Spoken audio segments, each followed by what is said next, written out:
Big break in TV. Let the prime time bitch. Good evening, campers, dreamers, and babysitters. And yes, we are back with another edition of Prime Time Terrors, this time talking about The Last of Us, episode 6. Yeah, this was titled Kin, and I was very excited to get to this episode last week because we get to meet one of my favorite characters in the game, Tommy, who we got to meet him a little bit in the first episode, of course, but he's quickly, after the first, 20 minutes of periodically popping in, he's gone for the whole rest of the series until now. And I was curious to get your thoughts and opinions on not only him, but his whole town, everything they got going on there. And yeah, I was really curious to see how far along this episode would get. And I feel like, to me, being someone who's played the games, this was definitely a solid amount of game that they were able to get through and really punch through some of the story here. Because I was getting a little worried. I was like, okay, if we just spend the whole time with the town stuff, we still have to deal with this stuff, and then there's another element, and then I knew that they were going to crack into the DLC story. So, but I'm really happy with how they handled this. So, Luke, how are you feeling about Kin? Oh, this one, I was pretty much anticipating this one since last week and knowing where they were going to go, just because, we start the episode 1 off and we get that interaction with Joel and Tommy, and then, he's gone. And for me, I thought he's probably going to spend the entire first season trying to find his brother, and we get some sort of kind of conclusion toward the end of the season, almost leaving on a cliffhanger, because, again, I don't know really how the video game goes. So I was surprised when we were going to already, kind of having these two meet up. And then, I don't know, are they going to be going back there? I just figured, like, this, for this buildup, I felt like they were going to be, like, this was going to be Joel and Tommy throughout the whole episode. And, we kind of got Joel leaving with Ellie. And I wasn't sure exactly what was going to be going on. I just figured, like, this would be a very heavy Joel Tommy episode where we did get those moments. And, I think those moments were meaningful. I just figured that was going to be the bulk of the episode rather than kind of meeting up and then also leaving for a bit. Yeah, no, this is pretty much what happens in the game. Not beat for beat. It's that there have definitely been some changes. Them getting surrounded by horses and stuff doesn't happen in the game, from what I can recall. But yeah, it is one of those things where, Tommy. There's another thing too where they never say that Marlene is pregnant. Okay. Or sorry, Mary. I'm getting all my M names confused, but they never say that his wife is pregnant in the game. I know that, but it's one of those things where it's like you really do get to see the new life that Tommy has established for himself. And yeah, it is more or less just in the game this point where Joel is like, okay, it's supposed to basically say that by this time he is worried by how close he's getting with Ellie, and how he's starting to get those feelings again of, like, the father-daughter relationship, and it's really starting to bring back PTSD about Sarah. So he does try to pawn her off on Tommy, as we saw in the show. It's done very differently in the show, and I love how they do it in the show because it was so emotional and so gut-wrenching to see Joel that vulnerable and really in the state that he was in. I love that scene. It's that was my favorite scene of the episode.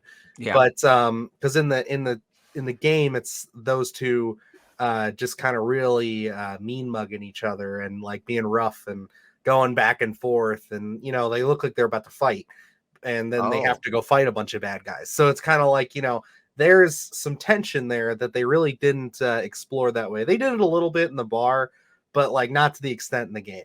But yeah, I mean, that's kind of the whole extent there of, like, the same exchange happens where Tommy agrees and then Joel changes his mind, and then he continues on with the journey. They get to Colorado at the university, and you have that whole sequence. But that whole sequence in and of itself also is, sorry about that, is more of, like, them fighting people throughout the university and everything once those raiders show up and everything, which is fine. How they did it, I think it worked, because again, it's just a lot of time was spent there in the game. That's more action, more gameplay oriented.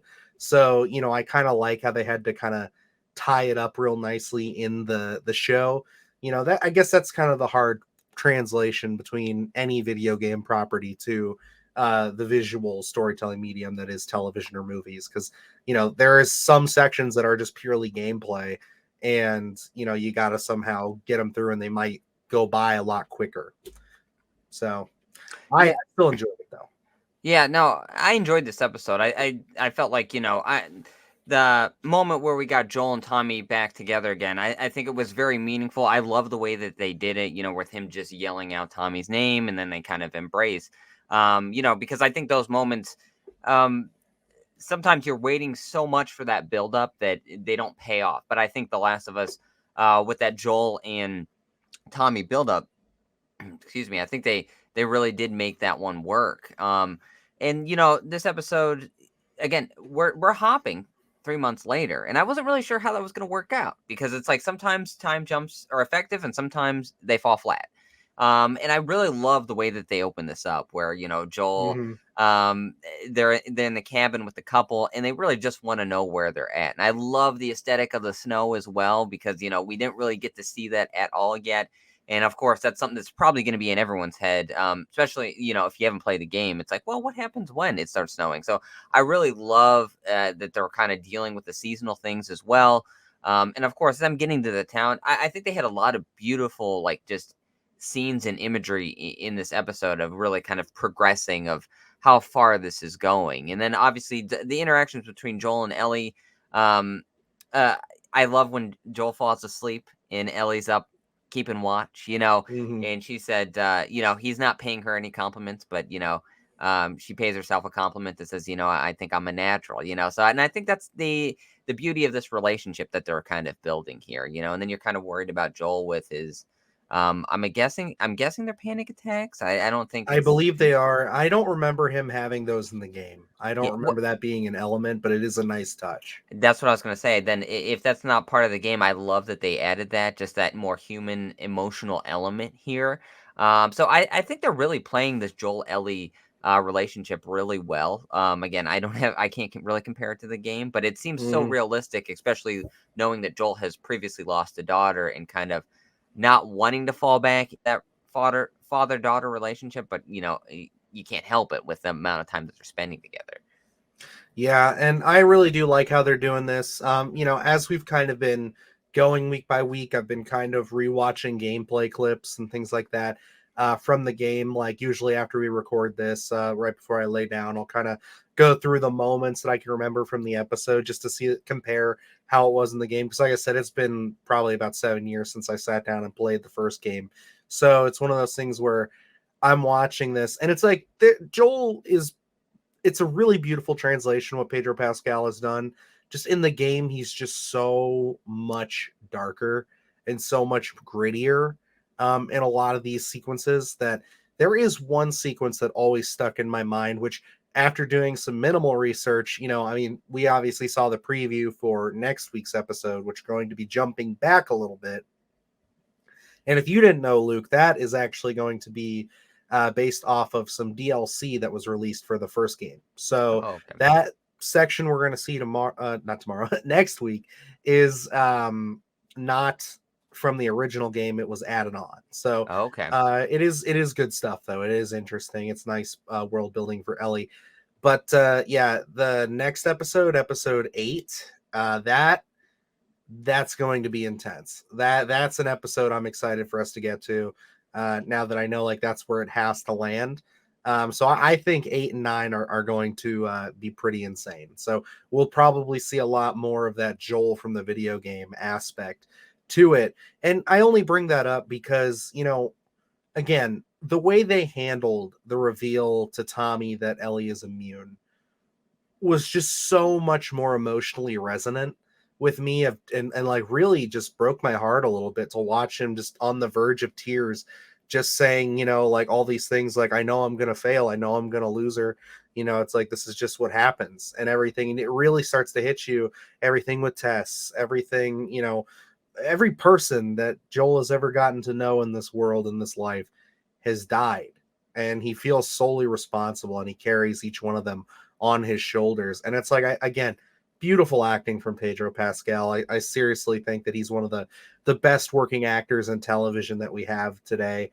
And I'm just so happy that they cast him in this role, man. I think that he's great. Now he brings a lot to the role, and again, I don't have that reference point of the video game, but watching him in The Mandalorian, where he's he has a mask on more than half the time, but like the emotional range that he does bring to the Joel character here, I mean, it really sells it, and it's like you have to have that kind of actor that's going to bring that and make the audience feel invested emotionally throughout these episodes, because it's like, again, I think The Last of Us, in a lesser writer's and a lesser actor's hands, this teeters the line of feeling like a Walking Dead light, but I think this feels like it's such a property of its own.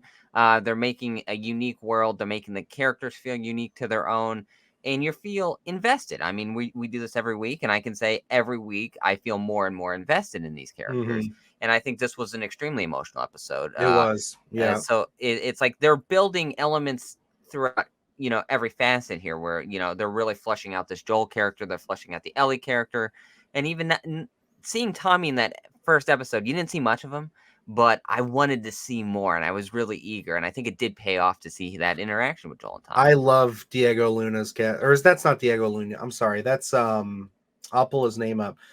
Diego Luna's from Andor. But no, I love the casting for him. This is the guy from Terminator Dark Fate. I believe he Oh, is played the it? Terminator. Yeah, he played the Terminator, the evil one. And Okay, yeah. yeah, it's God, his name's escaping me, but I'll pull it up. But yeah, one thing I do want to touch on before we move on here and kind of wrap things up is the so it's you can kind of tell from where we're going. Gabriel Luna, that's what it Okay. is. Yeah, so I wonder if there's any relation. But yeah, no, Gabriel Luna, great casting for Tommy. I love his portrayal. I think that they work off each other really well. But I'm excited to see more of him because he does have a little bit of a bigger part in the second game. So with that, we're going to see Bella Ramsey do a lot of heavy lifting the next 2 episodes. I can pretty much theorize that already just from what I know from the games. And again, the DLC centers around Ellie. So it's going to be pretty much Ellie centric for the better part of 2 episodes. So, and I got to say, I feel like, I got to go back and watch our reviews, but Bella Ramsey has really just been a fucking fantastic portrayal of Ellie. I mean, she is not exactly like the video game, in sense of how she completely presents herself and portrays the character, but damn, when she hits those marks, she fucking hits them. And like there are moments that shine through them, like that's Ellie from the video game, but then everything else that's wholly her own, I absolutely adore it, and I think that she's killing it. There were comments and people on our videos a couple weeks ago saying, by like episode 2 or 3, they're like, oh, I've lost it with Ellie, I can't do it, I'm done. It's like I feel so bad for them because like seriously, these last 2 episodes, man, like she has just really blown the doors off of this. And I think in this episode especially, a lot of her like quiet time that she had with Tommy's wife and everything, and just like all those moments, it's just I really think that she's holding her own, and she has convinced me thoroughly that when season 2 comes around and it's mostly Ellie centric, that she is going to be able to carry this show on her shoulders and guide it through the future.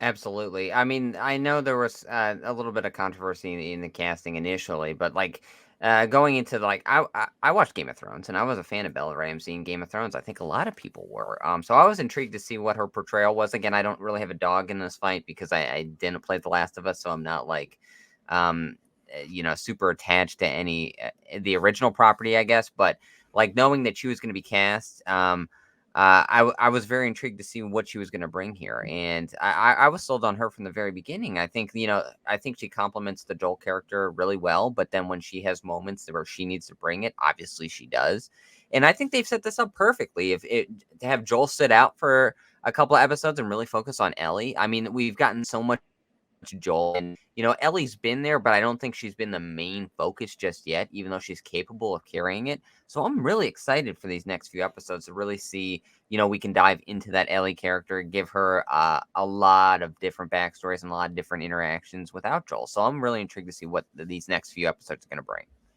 I'm excited for you to see it. And I'm also excited, looking forward to see how they adapt it. But alrighty, guys, I guess that's going to wrap us up for our Last of Us video for this week. We got 3 more episodes, I believe, left. Yes. So, you know, lots of good stuff to come still. Definitely keep up with us week to week if you aren't already. If you can go back and see our previous reviews on the channel here. If you're new here, please hit that subscribe button. We are on our way to 1,000 subscribers. And yeah, making great headway there. We also have a lot of great content up on the channel. A couple of great interviews. We got our Winnie the Pooh Blood and Honey movie review, as well as the interview with the director and producer of that film up on the channel. And the Outwaters just hit Screambox this past weekend. So a lot of people have gotten to see that. We did have the pleasure of sitting down with Robbie Banfitch and discussing his film with him for about 40 minutes or so. So definitely check that out as well. And yeah, we got a lot of great stuff on the horizons. New episode of Splattercast is right around the corner. So definitely keep your eyes out on that. And yeah, a lot of exciting stuff in the making. Can't wait to talk about it. We got a couple of good weeks coming up. So, all righty. So I guess that about wraps us up. So until next time, I'm Dylan Newell. And I'm Luke Janesco. And remember, stay scared.